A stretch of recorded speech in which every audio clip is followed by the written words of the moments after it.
کلام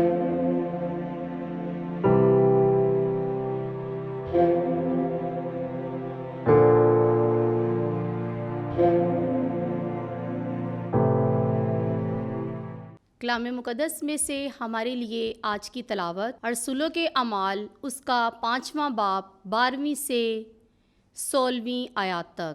اور رسولوں کے ہاتھوں سے بہت سے کرشمے اور معجزے لوگوں کے درمیان ظاہر ہوئے، اور سب ایک دل ہو کر سلیمان کی دیوڑی میں جمع ہوا کرتے تھے، لیکن اوروں میں سے کسی کو جرأت نہ ہوئی کہ ان میں جا ملے، مگر لوگ ان کی تعریف کرتے تھے، اور خداوند پر ایمان لانے والے مرد و زن زیادہ ہوتے جاتے تھے، یہاں تک کہ لوگ بیماروں کو سڑکوں پر لا لا کر چارپائیوں اور کٹولوں پر رکھتے تھے، تاکہ جب پطرس آئے تو اس کا سایہ ہی ان میں سے کسی پر پڑ جائے۔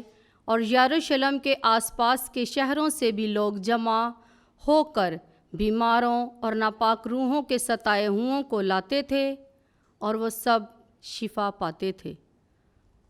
پاک کلام کا پڑھا اور سنا جانا ہم سبوں کے لیے باعث برکت ہو۔ خداوند کا شکر ہو۔